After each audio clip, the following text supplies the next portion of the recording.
Hi, I'm Father Sean McManus, President of the Irish National Caucus in Washington, D.C., and Chief Judge of the World Peace Prize. And this is our 10th social media video on our One Ireland petition and on England's undemocratic partition of Ireland. England's cruel partition of Ireland was unilaterally enacted by the London Parliament with the assent of the King of England on December 23rd, 1920. So the 100th anniversary of this criminal act is this December 2020. Now, thank God, the Good Friday Agreement of 1998 stopped the war between the IRA and the British Army, each in effect accepting they could not defeat the other and enabling politics to lead the way. Full credit must be given to Tony Blair, the first British Prime Minister ever, perhaps, who did the right thing in Ireland. However, no matter how important the Good Friday Agreement is, nothing can change the fact that England's partition of Ireland was intrinsically and utterly undemocratic. There can be no escaping that reality.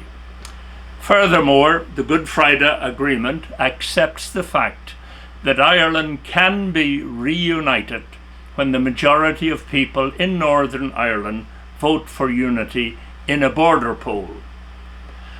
Now, please remember that the large, artificial, gerrymandered, undemocratic Protestant Unionist majority that was created in 1920 no longer exists. So the border poll is a very relevant issue now. The odd thing, however, is that the only person who can determine when the border poll should be called is London's Secretary of State for Northern Ireland. And if that's not a residue of colonialism, what is? Reminiscent of the days of the British Raj in India, and when the racist and anti-Catholic Churchill was Secretary of the Colonies, for goodness sake. Anyway, pending the border poll, signing the One Ireland petition is a perfect and practical thing for all people who respect international human rights and democracy, and can be done right now. It is free and only takes a minute of your time.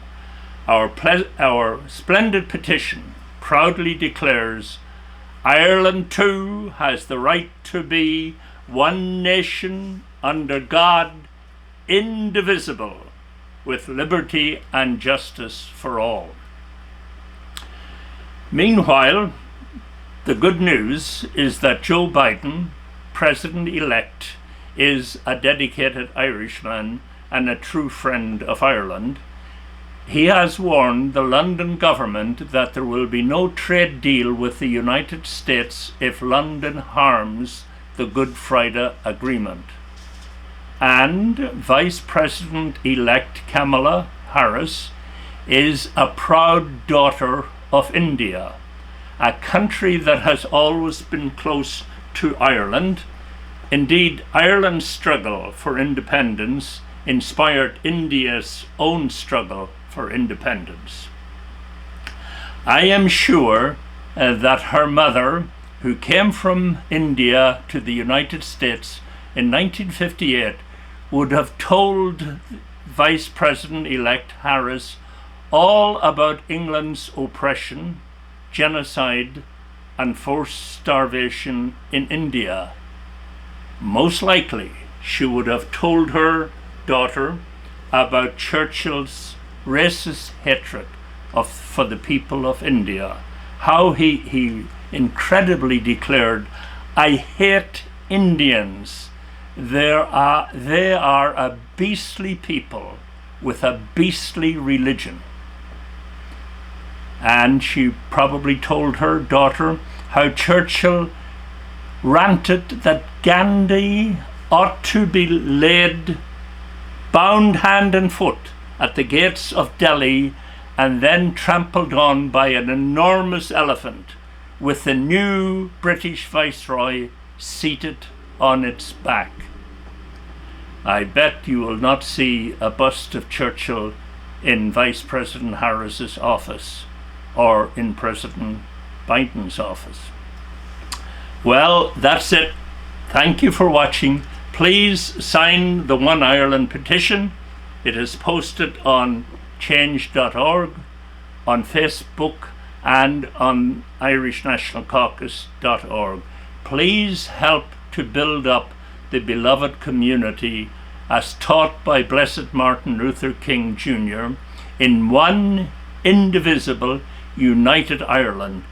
And let us always remember the teaching of Pope John Paul, that peace is the fruit of solidarity.